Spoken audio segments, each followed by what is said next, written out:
Oui, alors notre angle précis par rapport à l'euthanasie, il est extrêmement focus. On va se poser la question avec Anita, avec Lionel, dans un instant, dans quelle mesure il y a un écart entre les promesses de départ et la réalité du terrain. Et on s'inspirera notamment de ce qui se passe en dehors de la France. Si le sujet n'était pas aussi grave, j'aurais presque tendance à penser à un vieux James Bond de 1989, License to Kill. Bref, ce permis de tuer, quelle est votre position? Dans quelle mesure il est éminemment piégeux? C'est ce qu'on voit tout de suite.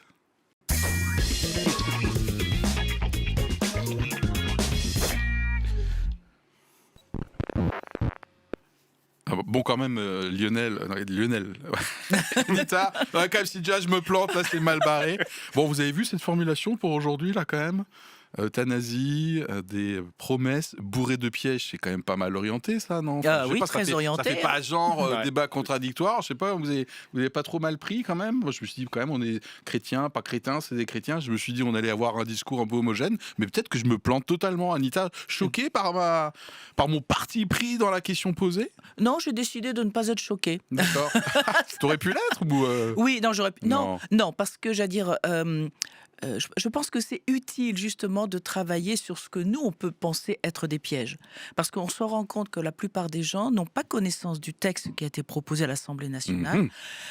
Quand on voit certains sondages, en fait, les gens imaginent plutôt telle ou telle préconisation alors que la loi dit différemment. Donc après tout, allez, hop, on y va, on parle on y va à des pièges, fond. on y va à fond, pourquoi pas. Ok, ouais, parce que des promesses bourrées de pièges, hein. Le terme bourré déjà, là, wouh, ça veut Ouais. dire qu'il n'y en a pas qu'un, c'est costaud.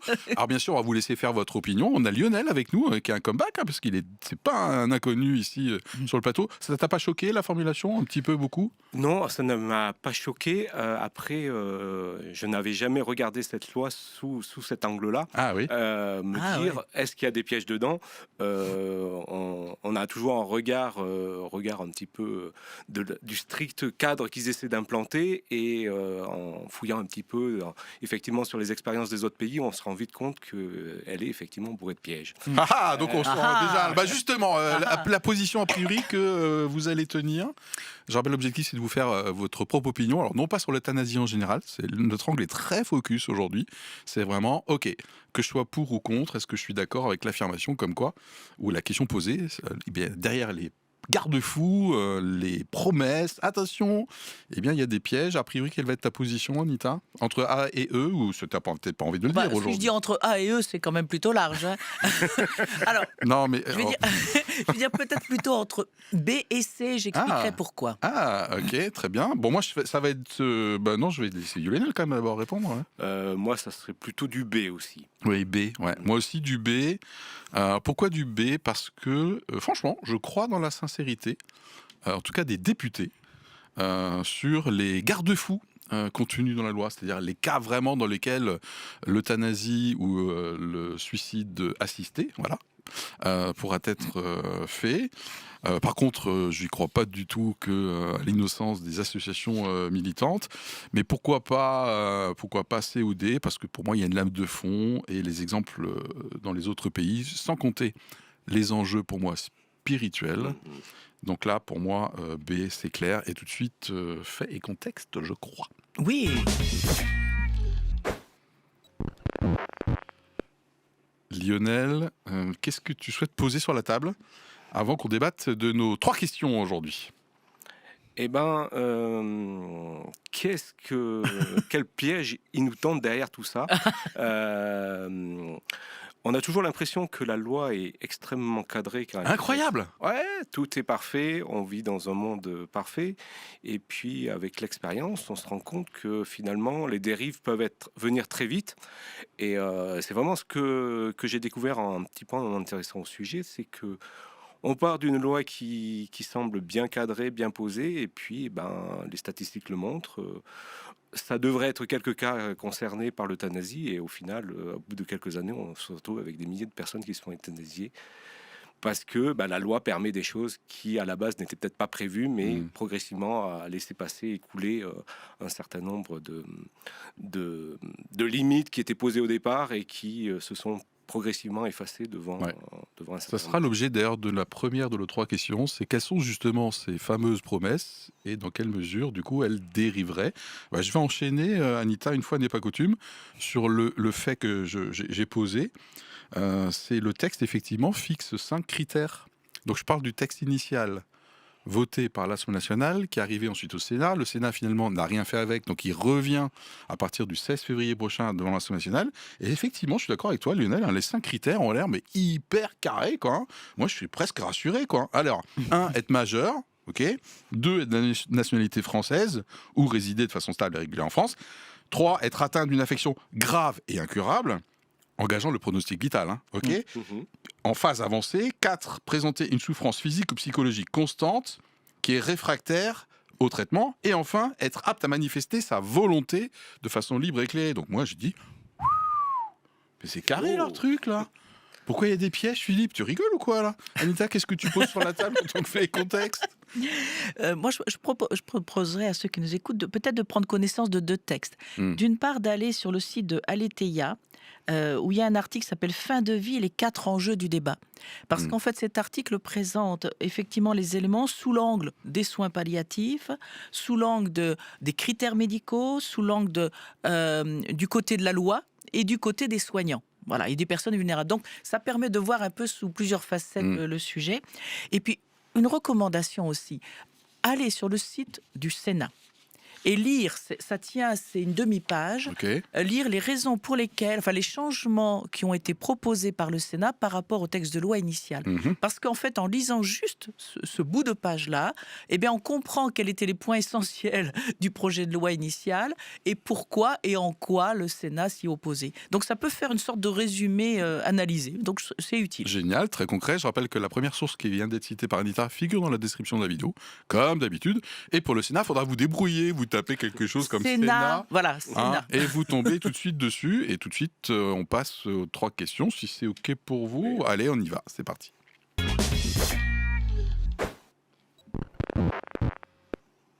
Alors, des promesses bourrées de pièges. On va passer en revue 3 questions. La première, c'est quoi ces promesses?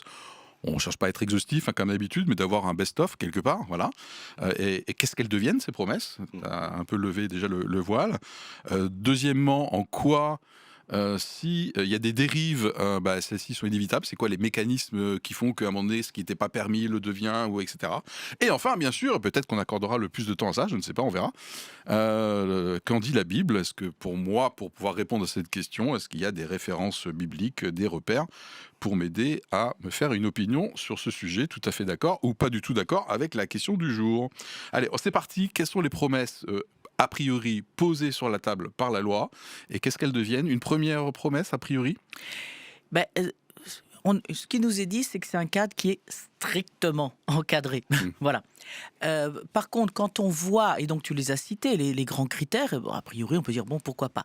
Enfin, je n'ai pas dit que j'étais pour ou contre, Oui, mais mais bon, c'est carré, on en tout entend. Ah, c'est carré. Franchement, Mais quand on regarde dans les pays qui pratiquent déjà ce qui s'appelle l'euthanasie ou le droit de mourir. D'ailleurs, c'est rigolo cette expression. il y a Excusez-moi, des mais sémantiques. le droit à mourir, le droit de mourir, inévitablement, on va tous mourir. Bon, enfin, excusez-moi de cette parenthèse. Quel drôle de droit. Je l'ai Oui, déjà. c'est la mort Bon. quand on veut et comme on Voilà, veut. c'est Bon, ça. bref. Non, mais c'est juste comme ça un peu. Ok. Excusez-moi.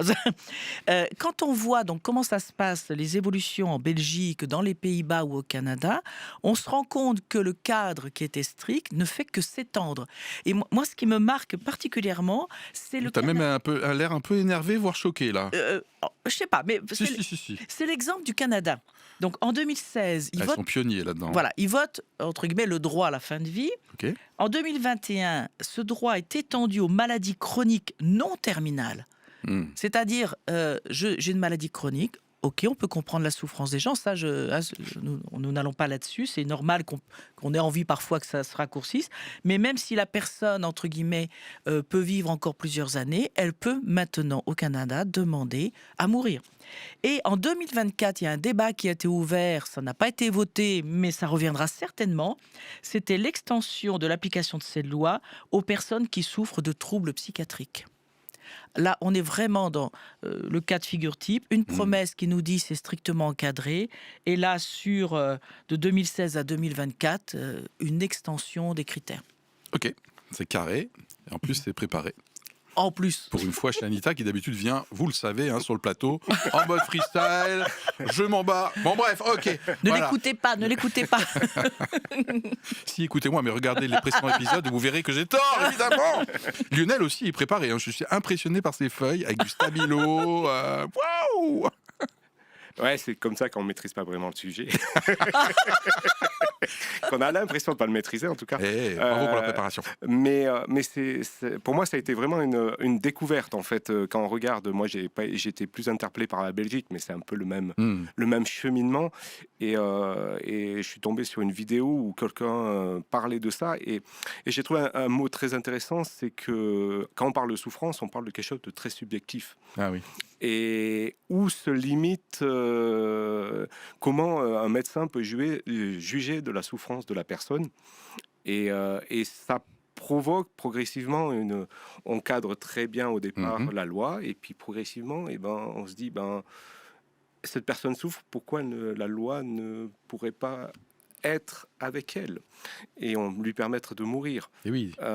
Et surtout que là, dans les pays, alors c'est peut-être pas le cas de la France, mais dans ces pays-là, souvent les commissions qui vérifient les euthanasies agissent après que la personne soit morte. Donc quelque chose, c'est un sentiment qu'elle valide ça, et progressivement on pousse la loi plus loin parce que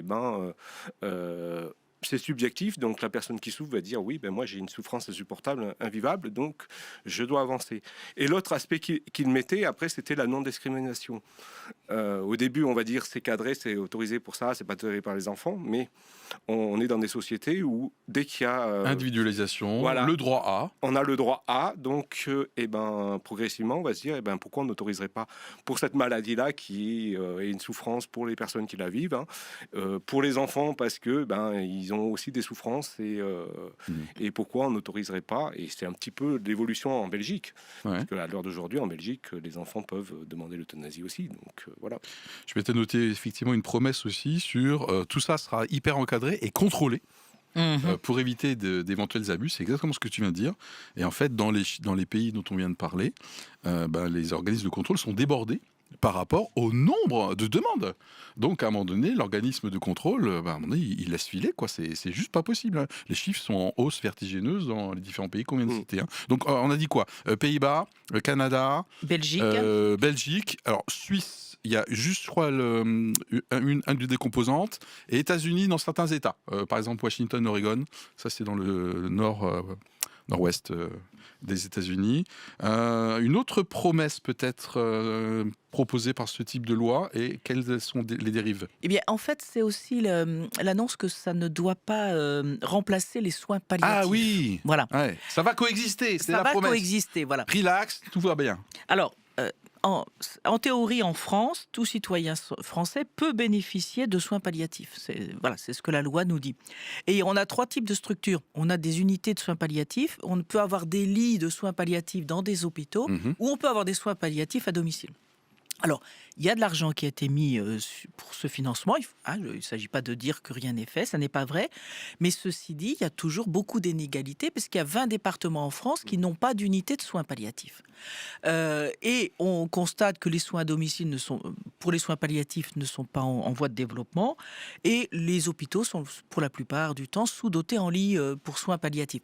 Donc, j'ai presque envie de dire, peut-être un peu être ironique, mais les soins palliatifs, ça coûte plus cher, excusez-moi, que l'aide à mourir. Donc bon, pourquoi mettre de l'argent dans les soins de l'aide à mourir ? Dans les pays qu'on vient de citer, la coexistence ou la cohabitation entre soins palliatifs et l'aide à mourir est difficile.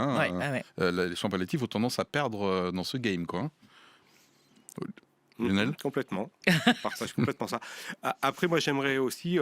la loi, elle parle d'un choix libre et personnel. Voilà. tant qu'on n'est pas malade, c'est facile d'avoir un choix libre et personnel. C'est vrai. Une fois qu'on devient malade, quelle pression on reçoit de la société par rapport à sa maladie. Hmm. Et on parlait de soins palliatifs, mais une maladie, on sait qu'on coûte cher. On coûte cher à la société si on a des gros traitements. Et la société, le fait de développer ces lois-là peut nous dire, eh ben, vous coûtez trop cher, il serait plus sage que vous disparaissiez rapidement que de vous faire survivre, de manière en mauvaise Oui. santé pendant Ouais, longtemps. ouais. Et donc, ça peut être un point aussi de dérive qui peut très vite être là aussi dans ce cas-là. Et alors j'aimerais rebondir sur cette promesse de liberté avant qu'on attaque la deuxième question, c'est la liberté aussi, ensuite pour le personnel soignant, la liberté Eh de faire ou de pas faire, donc la clause de conscience, hein, très concrètement. En tout cas, dans le texte là, potentiellement, la clause de conscience serait relativement restreinte. Hein, Mm. à voir, voilà. Oui, puis même, j'allais dire, enfin, si même elle est respectée, ça veut dire que certains praticiens accepteront, si la personne, puisque c'est ce que dit la loi, ne peut pas prendre le produit létal elle-même, ben, c'est quelqu'un qui peut lui administrer. Mais bon, je m'interroge aussi sur le personnel qui serait amené à faire cela. Peut-être que ça peut le faire une fois ou l'autre, mais est-ce qu'on peut vraiment avoir des professionnels dédiés? Je ne sais pas. Ça Mm. m'interroge, quoi. En fait, je pense là aux soignants eux-mêmes, quoi.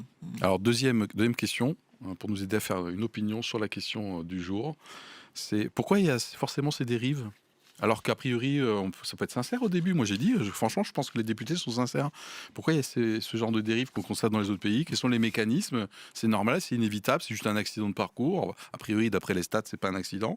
Moi, je me suis noté 3-4 raisons. Lionel, une explication de ce genre de dérive?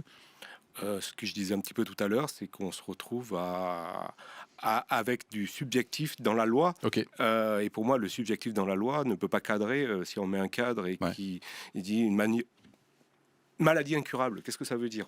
Mm. Quand elle commence et quand il y a des maladies qu'on sait on n'a pas de Traitement aujourd'hui. de traitement ni de rémission possible, mais quand commence l'incurable, quand commence la période de fin de vie, et après, il y a certaines maladies qu'on pourrait dire qui soient soignables, mais qui resteront toute la vie quand même.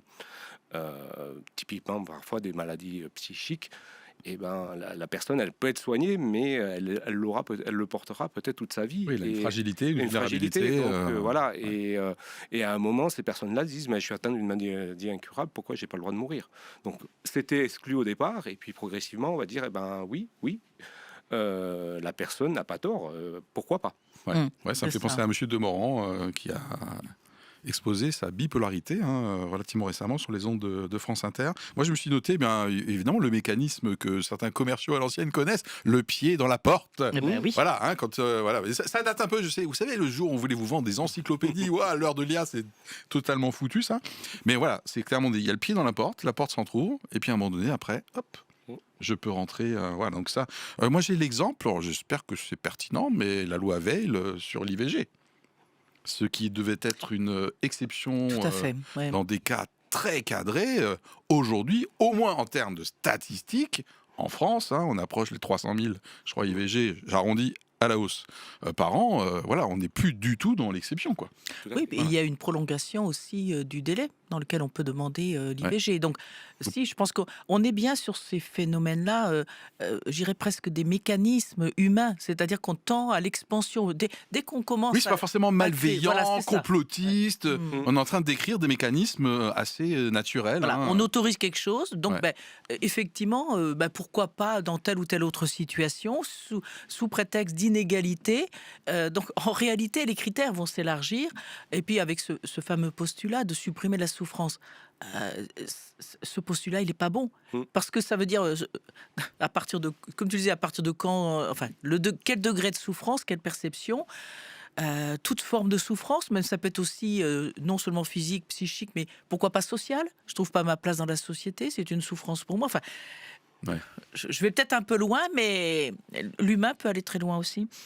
Du coup, une autre dérive, tu l'as cité, c'est la pression économique. Ah bah oui. À un moment donné, même si aujourd'hui c'est peut-être pas l'intention, mais voilà, c'est moins cher que les soins palliatifs, donc Ouais. Ah oui, tout à fait. donc c'est foutu, hein. Entre guillemets, peut-être certains peuvent faire un choix par défaut, parce que quand je pense à la situation française que j'évoquais tout à l'heure, si je suis dans un endroit où je n'ai pas d'unité de soins palliatifs, si je peux pas être admis dans un hôpital, est-ce que quelque part je vais pas demander à bénéficier entre guillemets de ce fameux droit à mourir parce que je ne peux pas faire autrement? Et, Ben oui. et- Je crois que j'ai vu une stat au Canada où 29% des personnes qui passent par ce processus sont issues de contrées pauvres. Bah oui.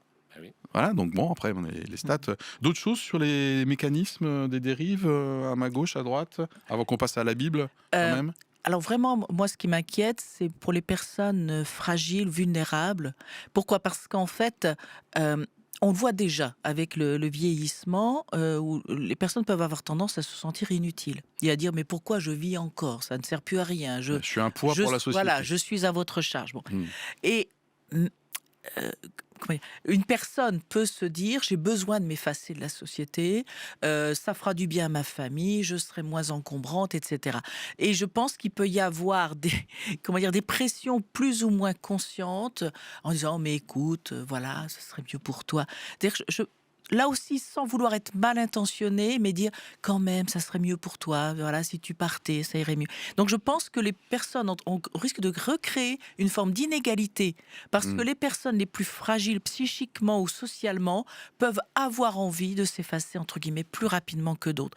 Donc là, il y a un vrai risque aussi. Ouais, et ça me fait penser à un dernier risque que je me suis noté, c'est le signal mimétique, c'est-à-dire par imitation vis-à-vis des candidats au suicide. Mhm. Eh ben oui. Donc voilà, je suis tenté de mettre fin à mes jours, indépendamment de tout contexte de maladie. Et ben là, ça existe même le suicide assisté, donc Oui. c'est Mmh. très encourageant, je trouve, pour moi qui aurais envie de mettre à exécution mes envies de suicide. Complètement. Je me déclare malade et puis voilà, que je souffre terriblement et puis ça Clairement. dérive. Alors, est-ce que, troisième question, dernière, quels sont les réflexes bibliques pour des croyants, pour des chrétiens, par rapport à ces pièges qui seraient cachés derrière les promesses? Est-ce qu'on a quelques repères à proposer à notre audience? Lionel, peut-être? On va commencer? Bah, en tant que chrétien, moi je considère que je n'ai pas droit de vie ou de mort sur ma personne. Pas sur celle des autres, hein, mais Ah. que c'est Dieu qui décidera du jour où je dois Ah, disparaître. tu ne t'appartiens pas, là. Je ne Ça, m'appartiens pas. les non-croyants vont pas du tout être d'accord avec ça c'est clair. Hein. Je peux l'entendre, Ah bah, c'est clair. mais pour moi, c'est Dieu qui m'a créé et c'est Dieu qui C'est mettra, cohérent, ok. qui mettra terme à ma vie en tant que chrétien. C'est un discours que, effectivement, je considère que pas tout le monde peut Ouais, entendre. en tout cas, que tu tiens pour toi. Et par rapport à ça, la présence de la non-loi est en fait une sécurité parce que si demain je suis dans une maladie incurable et que je souffre, Hmm. est-ce que ma personne et ma croyance sera suffisante pour ne pas être tenté d'aller vers cette solution qui est beaucoup plus simple et beaucoup plus rapide que de supporter pendant des mois et des mois des souffrances que je n'ai pas envie automatiquement de supporter. Ah, je crois qu'il existe les directives anticipées, d'ailleurs. Oui. C'est pas le sujet aujourd'hui, mais qui permettraient que ta volonté, tes dernières volontés puissent respectées, je crois. Tout à fait. Voilà. Tout à fait. Bon, vous pouvez nous dire en commentaire si vous êtes spécialiste des directives anticipées. Voilà, Philippe, t'as dit des conneries là. Ok. D'autres choses sur des références bibliques, des repères pour nous aider à nous faire une opinion sur la Eh question. bien, en fait, Nita, je dirais, je pense qu'en fait, nous sommes appelés en tant que chrétiens à accompagner ceux qui souffrent. Et il y a un passage dans un psaume qui moi, je pas toujours... supprimer la souffrance ni supprimer celui qui souffre. Voilà, c'est-à-dire qu'en fait, on peut chercher à supprimer la souffrance, Bien à sûr. l'atténuer, bien évidemment. Je veux dire, tous ceux qui trouvent tout ce qu'il faut comme médicament, bien, ils sont bienvenus, allez-y, quoi. Bon. Mais par contre, la souffrance, elle fait souffrir la personne, mais elle fait souffrir son entourage aussi. Et parfois, on peut avoir un désir de fuite aussi. Et c'est normal. On sait bien que quand une personne décède suite à une maladie douloureuse, il y a à la fois deux sentiments, c'est la tristesse et en même temps le soulagement. Et c'est normal, c'est vital. Donc, mais je pense que le christianisme nous dit que nous devons apprendre à nous confronter à la souffrance et à l'accepter. Et il y a un passage, accepter non pas dans le sens se soumettre, hein, mais apprendre à faire avec aussi, Ouais. à se dire que c'est notre lot humain. Et il y a un passage dans les psaumes que j'aime beaucoup, c'est dans le psaume 41. Je cite que 2 parties. Le premier verset dit: « Il est heureux celui qui fait attention aux faibles. Le jour où cela va mal pour lui, le Seigneur vient à son secours. » Et un peu plus loin, il est précisé: « Le Seigneur le soutient sur son lit de souffrance. Ah, Il prend soin de lui pendant sa maladie. » Et ce Wow. verset m'a toujours semblé absolument extraordinaire. Parce que, y compris parfois dans les milieux évangéliques, on aurait tendance, peut-être certains, à dire prions pour une guérison totale. Et je ne dis pas qu'il ne faut pas prier pour la guérison. On est plutôt en attente de miracles. Et je ne dis pas que le miracle ne peut pas arriver. Mais ce que je vois dans la parole de Dieu, c'est que le Seigneur lui-même dit: « Je te soutiens sur ton lit de souffrance. il ne supprime Je pas, prends ouais. soin de toi pendant la maladie. » Donc, à plus forte raison, si nous sommes ses disciples, eh bien, devons-nous suivre son exemple. En tout cas, pendant notre passage sur Terre, Voilà. effectivement, Jésus ne supprime ni la mort, ni la souffrance. Mm. En tout cas, pour les êtres humains. Ouais, Voilà. clairement. Ouais. D'autres repères bibliques, Lionel? Moi, j'ai envie de dire que, en tant que chrétien, on doit avoir la compassion pour ceux qui souffrent. Et je pense que... Je me suis dit, notez pleurer avec ceux qui pleurent. C'est Ouais, dans voilà. Romains Ah 12, oui. 15. Ouais, Bah voilà. exact. Et encore une référence, un spécial dédicace. Oui, donc tu avais pensé à même verset. Voilà, cette compassion et en fait, est-ce que la loi, l'euthanasie, en fait, fait dériver quelque chose vers donner un droit à des gens de décider de vie ou de mort, alors qu'à la base, on n'a pas ce droit-là. Et on déstructure, pour moi, on déstructure ce qu'est l'engagement médical. C'est-à-dire d'accompagner Eh les oui. personnes et pas de leur donner la solution finale. Et c'est un peu dommage parce que c'est pas. Je pense pas que le milieu médical soit engagé à la base pour tuer. Guillemets, Clairement non, usons hein. le mot, hein, Oui, voilà. Mais plutôt pour accompagner la personne qui souffre Oui. jusqu'au bout. D'ailleurs, il y a le commandement Exode 20, 13, encore une ref, bien sûr, où on a une différence entre accepter la finitude de l'être humain et faire mourir, hein, où là, c'est quand même un interdit. Hein. Voilà, tu ne tueras point. exact. Point. Point. Tu ne tueras point. Point. Point. Ok. Alors, en anglais, je trouve qu'on dit period. D'ailleurs. C'est intéressant, je trouve. Moi, je me suis noté encore un repère biblique, Anita. Ben, c'est celui de la question de la dignité humaine. Parce que, en fait, un des postulats aussi par rapport au droit à mourir, c'est de dire il n'est pas digne pour une personne de mourir dans la grande souffrance. C'est vrai que la maladie et la mort nous font perdre l'apparence de la beauté, on peut être décharné. La vieillesse, c'est un naufrage. Voilà, on peut, voilà, c'est ça. Et donc, ça ne serait pas digne de l'être humain. C'est fort. En quoi ça ne serait pas digne? Pourquoi on meurt plus dignement si on prend un médicament qui vient nous faire mourir plus rapidement? La Bible nous dit que la dignité, c'est pas la vision de l'être humain, nous sommes dignes parce que Dieu nous a créés à sa ressemblance. Alors d'ailleurs, c'est marrant parce qu'une fois, En j'avais tout cas, dit ça Lionel, dans parce une qu'il a dit que émission. c'était une créature de Dieu, lui. Hein, Voilà. Tout à l'heure, j'ai noté. Incroyable. J'avais fait cette remarque dans une émission. Je sais qu'il y a eu plein de commentaires disant ah non, c'est pas vrai, elle exagère cette dame, elle est folle. Non, c'est Bon, ce elle que est nous folle, dit ça la par Bible. contre, c'est vrai. Mais oui, ok. La Bible et ça ne dépend pas de la santé, ça ne Oui, donc dépend c'est une pas de dignité l'autonomie. intrinsèque et qui est Voilà, conférée c'est ça. par le fait que je suis une créature. Je ne suis pas indigne, Ok. même si je perds de mon autonomie physique. Je ne suis pas indigne. Et puis du coup, que penser de toutes ces personnalités qu'on connaît tous, qui sont cul-de-jatte, qui font des exploits de fous, qui Ah sont oui. des exemples de résilience. À un moment donné, ils pourraient aussi se dire, mais attends, je suis plus un homme, je suis une moitié de quelque chose, je suis en fauteuil roulant et pire, je suis tétraplégique. On a tous eu des histoires, des bios comme ça, et pas forcément de croyants. Hein. Ouais, et on peut. Incroyable. Ça me fait penser aux Jeux Olympiques, aux Paralympiques, où on a vu, je veux dire, ces équipes absolument extraordinaires, Énorme. où parfois on se dit, même moi je le ferais pas. Donc oui, effectivement. Non, image Anita, est- non, je te confirme. Non, oh là là, oh là là. Moi, je me suis noté peut-être encore un dernier point. C'est un repère biblique, c'est un témoignage prophétique. Je crois que le chrétien doit dire non, ce qui est fait en ce moment. Hein. Je parle des catholiques, notamment, sont très en pointe, des organismes comme le CPDH, comme Alliance Vita, etc. Quand la société banalise la mort, je pense qu'on doit faire entendre, en tout cas, un non. Voilà. Il y a un repère biblique à ce niveau-là. Voilà. Oui, d'ailleurs, je ne suis plus tout à fait sûre du slogan des catholiques, mais c'est prendre soin de la vie plutôt que d'accompagner la mort ou quelque chose Ouais. comme ça, Ouais. effectivement. Oui, la trompance, notamment à la tribune là, des évêques ou des archevêques. Oui, Je suis un peu perdu dans l'organigramme. Cato, vous me pardonnerez, s'il vous plaît. On passe à la conclusion. Ouais, on est bon, allez, c'est parti.